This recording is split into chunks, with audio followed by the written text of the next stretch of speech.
Père Michael Pace, bienvenue à Ciel et Lumière. C'est toujours un grand plaisir de t'avoir parmi nous. Merci beaucoup d'être venu. Merci, ça me fait plaisir d'être ici de retour. Merci. Tu n'es pas étranger à notre écran, à nos téléspectateurs, parce qu'on te connaît, on t'admire pour le grand travail que tu avais fait à Saint-Benoît, la paroisse Saint-Benedict à Etobicoke. Et après plusieurs années, tu es salésien de Don Bosco, tu as été nommé aux États-Unis. Et puis depuis les États-Unis, tu as été pris tout de suite pour aller travailler sur la frontière mexicaine, pour travailler avec le grand problème des réfugiés aujourd'hui. Ouais. Quand on pense des réfugiés, parce qu'on entend beaucoup parler le pape François, on pense au Moyen-Orient, on pense aux Africains. Mais vous vous êtes trempé vraiment dans une crise migratoire pour les Haïtiens. Alors expliquez-nous qu'est-ce qui arrive et qu'est-ce que tu fais dans ta communauté sur la frontière américaine à Tijuana au Mexique. Bon. OK, donc déjà depuis 19 ans, les Salésiens gèrent une maison d'accueil pour les migrants mexicains qui viennent de l'Amérique centrale. Des hommes surtout qui vivent dans la rue, ceux et même celles qui ont été déportés des États-Unis, qui finissent mal. Donc la maison est là pour qu'ils puissent avoir le déjeuner chaque jour, la douche, des vêtements propres, du soin médical. Ajoute à ça cette inondation de migration haïtienne. À cause de... Pourquoi tant d'Haïtiens qui arrivent maintenant? D'où est-ce qu'ils viennent? Oui, donc, depuis le mois de mai de 2016 jusqu'à février de 2017, il y avait cette vague d'immigration haïtienne qui venait du Brésil. Et qu'est-ce qu'ils faisaient au Brésil? Bon, ils ont été au Brésil pour le travail, après le tremblement de terre en Haïti d'il y a 10 ans. Et puis dans les années en préparation pour les Jeux olympiques, le Brésil avait offert aux Haïtiens du travail. Il y avait beaucoup. Mais après les Jeux olympiques, il n'y avait plus de travail. Donc les Haïtiens se sont trouvés aussi mal là-bas qu'en Haïti, sans travail. Donc ils ont entrepris ce voyage par terre, du Brésil, en Équateur, à Colombie, Panama, Costa Rica, Nicaragua, Honduras, Guatemala, jusqu'au Mexique. Et le but du Mexique, pourquoi? Est-ce qu'ils pensaient de traverser la frontière aux États-Unis? Exactement. Le but, c'est de vivre le rêve américain et le point d'entrée plus facile, c'est à Saint-Isidore, le côté mexicain, juste au sud de San Diego, aux États-Unis, en Californie. Incroyable. Oui, 3 mois, parfois 4 mois de voyage.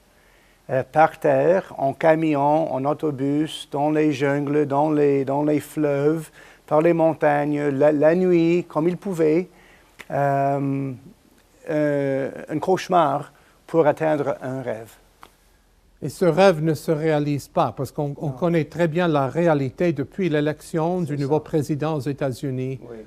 On pourrait dire que le pont était fermé. Exactement. Alors, vous êtes en train de traiter non seulement le problème de la pauvreté, mais aussi du désespoir. Oui. Les personnes qui n'arrivent pas à atteindre leur but. Alors, parlons un peu. 20 000 Haïtiens, vous m'avez dit tantôt, qui sont là, qui sont en crise. Et puis, les Salésiens ont construit ce centre Desayunador Salesiano, c'est-à-dire le petit déjeuner, l'hôtel du petit déjeuner sur la frontière. Qu'est-ce que vous offrez à ces personnes qui arrivent? Donc, pour les Haïtiens, soit au Desayunador, soit dans un deuxième centre qu'on avait construit justement pour eux, parce que le Desayunador, déjà, ça existait comme construction.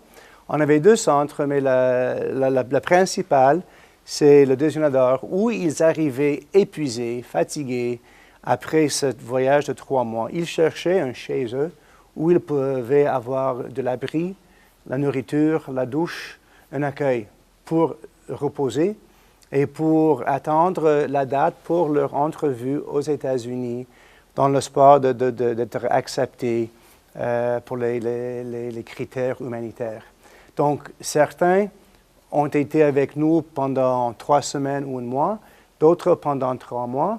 Il y a aujourd'hui, je crois qu'il y a encore 70 qui vivent avec nous. Ils n'ont pas encore trouvé du travail. Donc vous n'offrez pas seulement le petit déjeuner, mais aussi le logement. Ah oui, bon. OK, donc oui, ils vivaient chez nous. On fournit tous les soins médicaux, la nourriture, les vêtements, la douche, Parfois, la transportation, s'il fallait aller à l'hôpital. S'il fallait avoir des documents, c'est nous autres qui les ont aidés à se démêler dans tous les processus parfois très compliqués. Parfois, il faut les faire par Internet. Ils ne parlent pas espagnol. Donc, il y avait toute une gamme de services sur le plan pratique, puis aussi le plan pastoral. Les consoler, les encourager, prier avec eux. La plupart sont des catholiques, des chrétiens aussi. Ça, je dois dire, ça m'a surpris. La plupart, ils sont tous chrétiens, oui, mais la plupart étaient protestants. Ah bon? Ça m'a surpris. Beaucoup de baptistes, oui, qui venaient tous à la messe. Oui. Ils ne venaient pas se communier, mais avec un esprit d'inclusivité, d'être chez eux avec nous. C'était vraiment belle. J'admirais la profondité de foi chez les Haïtiens. Parle-moi de la communauté locale salésienne qui est là-bas. Vous étiez en communauté. Oui. Combien vous êtes? D'où est-ce que vous venez? Et comment vous gardez l'esprit communautaire au milieu de cette tempête de personnes qui arrivent d'un peu partout? Oui, donc au centre même, le Déjeuner, on était 3 Salésiens comme tels. Le Père Philippe, qui c'est un homme de très bon cœur, de très grande intelligence, qui gérait toute l'affaire, mais qui porte beaucoup de chapeaux. Donc, il est tiré ici et là parce qu'il a beaucoup de responsabilités. Il y avait moi-même et un autre jeune, Leonardo, qui vient de Venezuela. Et il est en formation pour devenir un prêtre salésien. Donc ça, c'est une expérience pour lui d'immersion dans la mission. Donc nous sommes les 3 qui travaillent là-bas, mais la communauté salésienne à Tijuana, c'est encore plus large. Il y a d'autres salésiens qui travaillent en 5 autres milieux, des oratoires, des paroisses, qui animent aussi des jeunes volontaires laïcs qui viennent vivre avec nous. Donc on avait cette complexité de communauté salésienne à maison. Puis, chaque jour, on allait tous dans nos lieux de travail. On se ramassait la nuit pour partager un petit peu l'expérience, pour la prière de nuit ensemble, prendre quelque chose à manger et puis aller se coucher épuisé. Donc, c'était une dynamique très riche, très variée. Quand on parle des communautés religieuses, on parle toujours du charisme du fondateur, l'esprit du fondateur. Moi, je connais très bien l'esprit de Don Bosco. Mais qu'est-ce qu'il y a de Don Bosco qui vous inspire à continuer à faire ce travail? Parce qu'au temps de Don Bosco à Turin, en Italie, on ne pourrait pas dire qu'il y avait des réfugiés d'un peu partout. C'était les pauvres jeunes de la rue. Mais ici, c'est le monde entier qui arrive maintenant. Qu'est-ce qu'il y a dans le charisme salésien qui vous inspire? C'est une très bonne question. J'étais vraiment touché par la réflexion sur le fait que dans le temps de Don Bosco, il travaillait beaucoup avec des migrants, des jeunes qui venaient à Turin, des petites villes en recherche de travail. Ça. Mais à l'intérieur d'Italie quand même. Oui, c'est toute l'Italie qui était en confusion de l'organisation. Oui. Certains éléments clés dans le charisme, non? L'optimisme et la joie. Quand je traitais avec des personnes qui vivent de jour en jour dans la misère, dans la tristesse, pouvoir porter à eux un petit peu d'espoir, de joie, le sens d'humeur. Ça a été vraiment fort comme médecin pour les maladies qu'il portait. Hein. Pour Don Bosco, l'élément de la confiance, c'est central. Si le Salésien réussit à gagner la confiance du jeune, il peut faire n'importe quoi. Oui. Le jeune va grandir selon les indications. J'ai vraiment approfondi ça avec les hommes de la rue, parce que j'étais là pas juste avec les Haïtiens, mais à mesure que j'ai appris un petit peu d'espagnol, j'ai pu aussi être présent aux Mexicains. Avec des hommes dans la rue, toxicodépendants, qui travaillent dans l'industrie du sexe, les moments d'humanité profond, de partage, même de confession sacramentale, de direction spirituelle dans la rue avec eux parce que j'avais gagné la confiance. Ça m'a touché profondément. Pas besoin que ce soit compliqué. Et on peut faire église là où ils sont en train de vendre la drogue et elle est en train de se droguer avec l'héroïne, mais dans ce moment-là, il veut partager son cœur. Oui. Et ça m'a profondément ému. Beaucoup de fois, j'ai eu des moments inattendus de profondité spirituelle avec des personnes que je n'attendais pas, qu'ils étaient prêts à un dialogue si intime que ça. C'était vraiment beau et riche. Quand je pense que vous êtes parti du Canada, curé d'une grande paroisse, oui. Beaucoup d'autorité, vous êtes avocat de profession, un homme très intelligent, vous aviez eu quand même beaucoup de pouvoir, et même aux États-Unis, supérieur de la maison de formation de ta communauté. Et en arrivant là-bas, sur la frontière, vous êtes arrivé, les mains étaient vides. Oui.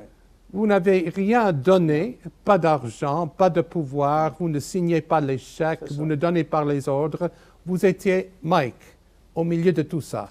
Qu'est-ce que ça vous a fait comme prêtre de trouver parmi les démunis comme ça? Qu'est-ce que vous leur avez offert? Oui, Père Tom, c'était riche le fait que j'étais là sans pouvoir. J'étais juste là, juste. J'avais la possibilité très rare, très unique, d'être là purement comme présence pastorale, pour être prêtre pour les pauvres, sans aucune préoccupation pour l'administration. Ça, c'est un grand défi qu'on est en train de réflexionner dans le monde. C'était un privilège pour moi de pouvoir passer tout mon temps avec ceux et celles qui en avaient plus besoin. Et donc, ça m'a fait comme immersion dans une expérience de la miséricorde de Dieu. Je n'avais pas d'autre chose à faire que d'écouter. Je ne suis pas tellement un homme patient, hein? Mais au moins 4 fois, je me rappelle, des Haïtiens m'ont tiré pour me dire « Merci mon Père, parce que tu nous entends, on ne se sent pas pressé quand on doit vous parler. » Moi? Ça m'a surpris. Ça m'a surpris. C'est un d'ordre. Non, mais j'ai pu être présent comme ça parce que je n'avais pas d'autres réunions ou obligations qui me tiraient. Le luxe d'être là juste avec le cœur ouvert pour répondre aux exigences que le monde me présentait. Je n'avais pas besoin de diriger rien. Je me rappelle une fois, il y avait un homme qui arrivait à la fin du temps où on donne le vêtement et la nourriture. Il m'a dit, mon père, j'aimerais bien vous parler. J'ai remarqué comment vous traitez le monde. Je crois que je peux faire confiance en toi. Ça m'a touché profondément. Il m'a dit, j'ai peur et j'ai honte, mais il faut que je parle avec quelqu'un. Puis-je parler avec vous? Avec beaucoup de respect. Certainement. On s'est mis à part pour parler. Il dit, j'ai beaucoup de peur, j'ai honte. Tengo mucho vergüenza. J'ai le gonorrhea. J'étais à l'hôpital. Ils m'ont dit ce qu'il faut faire. C'est une maladie transmise sexuelle. Bon. Je n'ai pas l'argent pour le médicament. Je n'ai pas l'argent non plus pour avoir ma carte médicale pour pouvoir acheter le médicament. Donc, on lui a apporté en haut, on a un centre médical. Ils l'ont traité, une injection toute réglée. Il pleurait de joie juste pour le fait que quelqu'un l'a entendu. Il n'attendait pas à ce que quelqu'un serait là pour l'écouter, pour faire attention à lui. Puis il voulait parler, on s'est parlé. Il s'est confessé. Après la confession, je lui ai dit, comme pénitence, il faut appeler à ta mère et ton frère. Non, je n'ai pas de téléphone, je suis pauvre. On lui a acheté une petite carte de téléphone.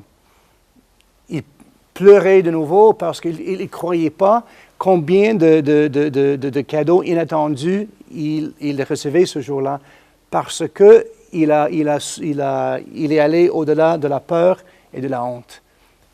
La miséricorde. Mais tu l'avais libéré aussi, c'est ça la beauté. Vous m'avez demandé l'expérience de mon prêtrise. J'ai apprécié la valeur, même dans une situation où il y a tant de misère, que les personnes pauvres qui n'ont rien, comment ils valorisent le rôle du prêtre. Et comment, en étant disponible, ils voulaient un dialogue spirituel. Ils voulaient se confesser. Il était ouvert, très ouvert, au mystère de l'amour de Dieu. Ça, c'est fort. Et puis, pour moi, apprécier que la miséricorde, c'est toujours incommode. Ça se présente toujours quand c'est inattendu. Et c'est toujours... C'est pas sur rendez-vous. Non, c'est ça.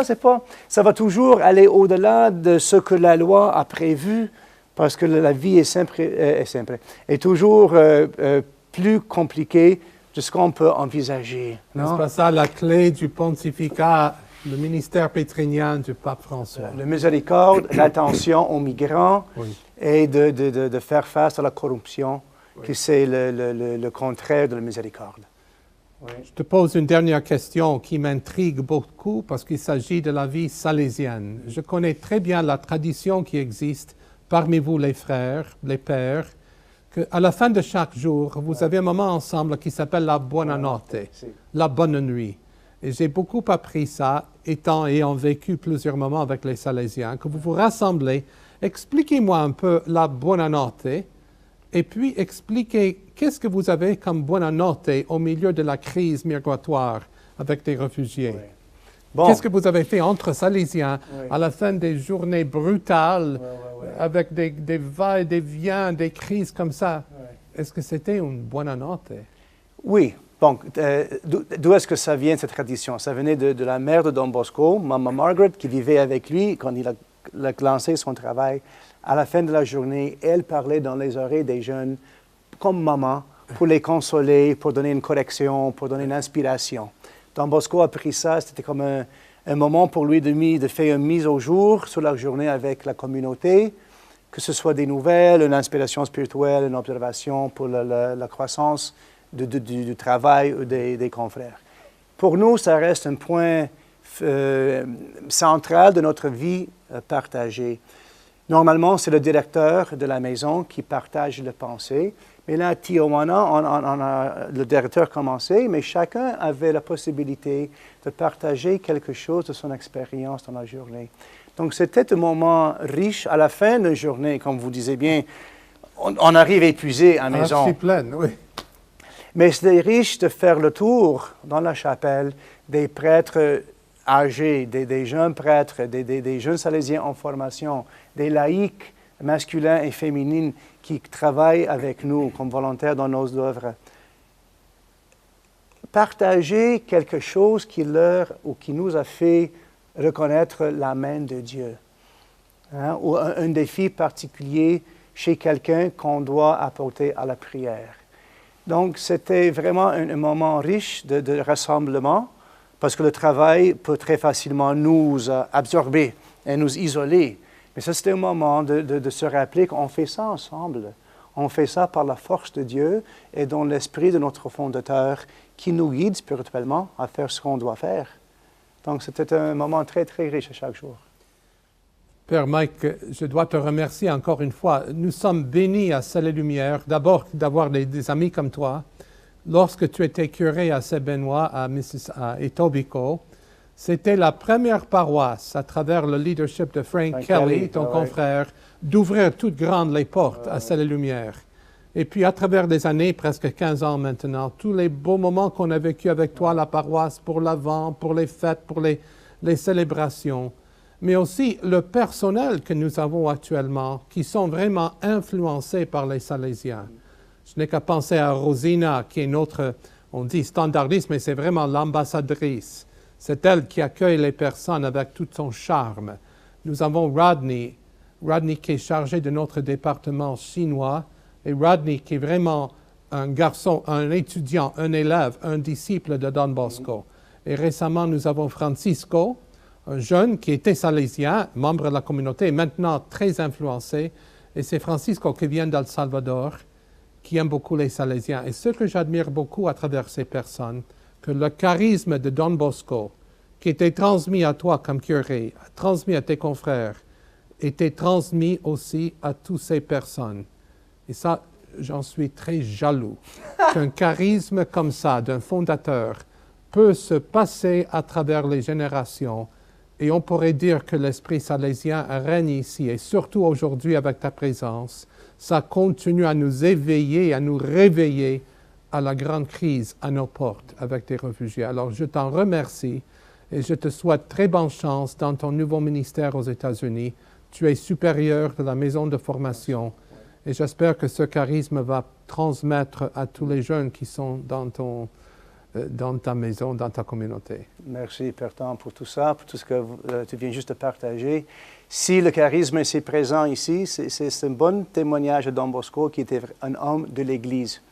Et si le charisme salésien n'enrichisse pas l'Église, ça ne marche pas. À quoi ça sert? Donc, je suis très heureux de savoir que ce beau projet de Sel et Lumière au service de l'Église, donner de l'espoir, donner de la joie, et en quelque manière enrichi par ce que le fondateur Don Bosco a fait dans ma vie, qu'il fait quelque chose dans la vie de ce projet, ça me fait beaucoup de plaisir.